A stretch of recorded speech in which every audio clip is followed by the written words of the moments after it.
If you got the right to vote, if you got the ability to vote, and you care about the issues enough to go out, stand in line, do the touch screen or do the paper, and really make your opinion count, then great, you're a great person.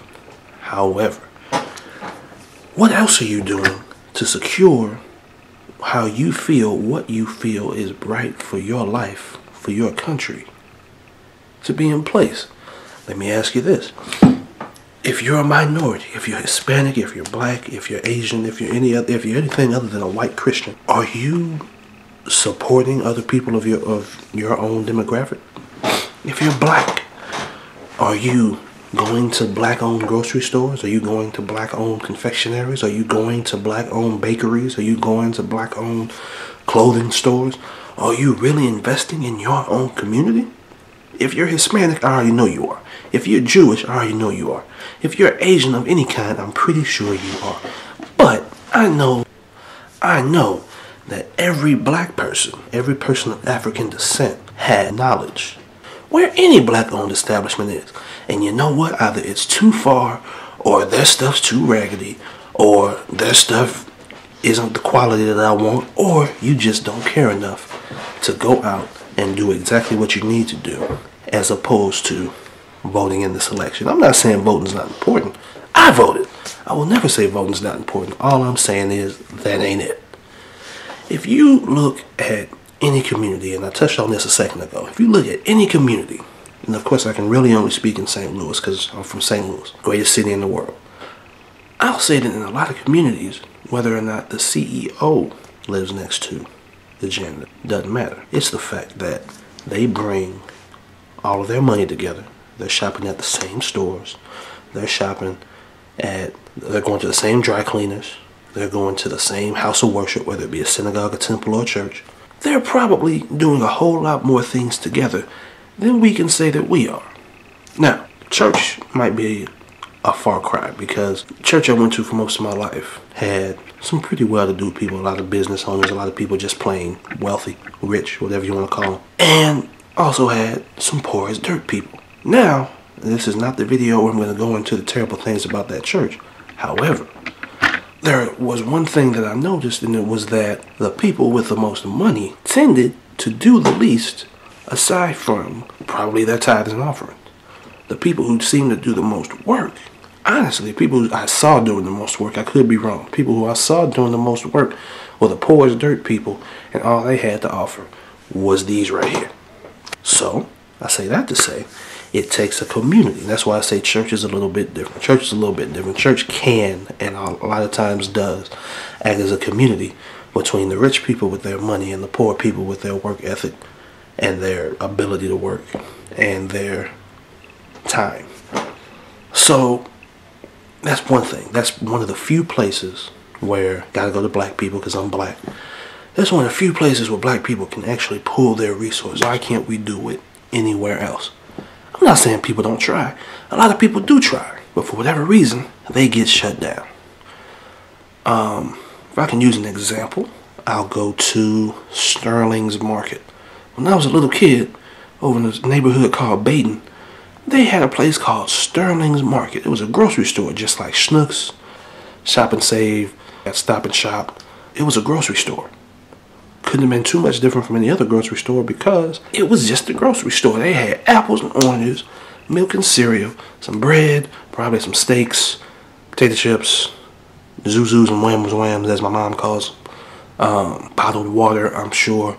Probably sold condoms, I don't know. Black owned by a dude named Sterling. And people could have just gone over there, grabbed some whatever they needed, and it could have worked out fine. As far as I know, it's not even there anymore. And I always wonder why else. I wonder why that black dude who opened the grocery store couldn't keep his grocery store open. I bet black people hated on him, didn't want to drive all the way over there, said it was a bad neighborhood, said it was whatever. Came up with any excuse, any reason to either A, drive past this place to go over to Schnucks, or B, just not go because they didn't feel like supporting him. He probably ain't going to be there no time anyway. You know what? He's not going to be there anytime because you're thinking like that. It's a terrible, terrible, terrible thing to do. But you know what? If somebody supports me trying to make movies and says, hey, you know what? I'm going to pay $5 to go see a screening of his movie just because I want to support him just because he's black. You know what? That might be a very superficial way of thinking, but you know what? It's a step in the right direction. As much as I like to tell people that I'm all for equality and that I'm all for, you know, it doesn't matter what skin color you have or skin color means nothing. I was in cultural leadership here in St. Louis, and you know, I got to meet a whole lot of different people of a whole lot of different faiths, cultures, and creeds, and all this other stuff, and from all over the, you know, city limits and everything. Even went around the country and met some more kids from some similar programs. They brought different people from different social groups, social, religious, like I said, racial, anything you want to think of, and made what Karen Kalish calls troublemakers of the best kind. Now, am I a troublemaker of the best kind? I hope so. But this is the trouble I want to take. You know what? Segregation might not have been that bad. Here's why I say this. Not only did separate but equal hold in a true definition for about, if I look back to the times when it was actually going on, I want to say for about 50 years. For about 50 years, from the end of the Civil War to the early 20th century, for about 50 years you got black-owned businesses, you got black politicians, organizations started by, first of all, not only educated because the HBCUs were thriving back then, but you got people who were professional. You got black people who were slaves or were raised by slaves who had all these manual and professional skills that the used to be rich white people turned into carpetbaggers. They didn't have anymore. Hey, if they don't have any skills, that means they don't have anything to bring to the table. But you know what? All these freed slaves do. So they're going to thrive. And for about 50 years, in that postbellum period, you had a lot of black people who were thriving, running things, straight up running things. And along comes Jim Crow laws, and it just started to get worse to the point where people were severely fighting to be on equal terms with white people. Now, to take a step back, I look at how great things could have been had it stayed separate and stayed equal. You had HBCUs, which would have been thriving. Yes, most of them were teaching agricultural and technical and mechanical, basically teaching people how to be employees. But if you're the employee of a company owned by other black people and circulating the black dollar, how can that be a bad thing? Seriously, how can that be a bad thing if you got black people hiring black people to work for black people, to sell stuff to black people, to pay for black stuff? If it's all circulating in the same neighborhood, how could that possibly be a bad thing? And here's the main thing. Yeah, separate. Yeah, equal.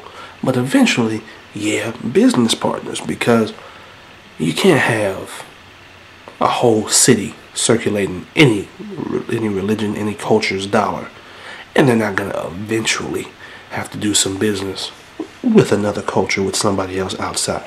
Now, if we held down Birmingham, Alabama, but for some reason Montgomery and Selma, all white, wanted to share some type of business endeavor, could it have worked? Of course. Had people not started acting ignorant and saying, oh, we're different, so we have to try to kill each other. But if they just acted like sensible human beings and said, you got money, I got money, you got stuff, I got stuff, let's come to a peaceable agreement, I believe at the bottom of my heart that everything would have been okay. But no, as opposed to having our own and sharing with the powerful demographic in the country, we chose instead to just share theirs. Another thing that comes to mind has to be the fact that right now, today, in this great, great city of St. Louis, we have enough celebrities. I promise this is going somewhere good. Hold up. We have enough celebrities. You know, enough people will come. Enough people will show their face at an event. Blah, blah, blah. If you can come to an understanding in whatever place you live and realize that, hey, it doesn't matter where I am. If I'm here and I'm doing big things and I'm bringing about some type of attention, then it doesn't matter if I'm in New York or LA, Chicago, Atlanta, kinda, Miami, Dallas, Houston. That's really about it. Those places and a few surrounding areas of those places. But aside from that, you don't really have that much. You got a whole country full of people who have talent, full of people who have stories to tell, full of people who have the skills to get what they have to say out. And you got all of these things, and you're trying to tell me, oh, well, because it's not LA. LA, let me tell you something. I could go to LA right now, get a house, get a car, to sit in traffic for 6 hours every day, and try to crawl up somebody's leg and beg them to give me a shot. I could go find somebody who works for Steven Spielberg and beg them to give me a shot. I could go find somebody that works for whoever and beg them to give me a shot. But you know what else I could do? I could cultivate myself right here in this great city of St. Louis and start from scratch. Because why go out there trying to climb a mountain that so many people have climbed in the past 100 years, as opposed to just start my own mountain here.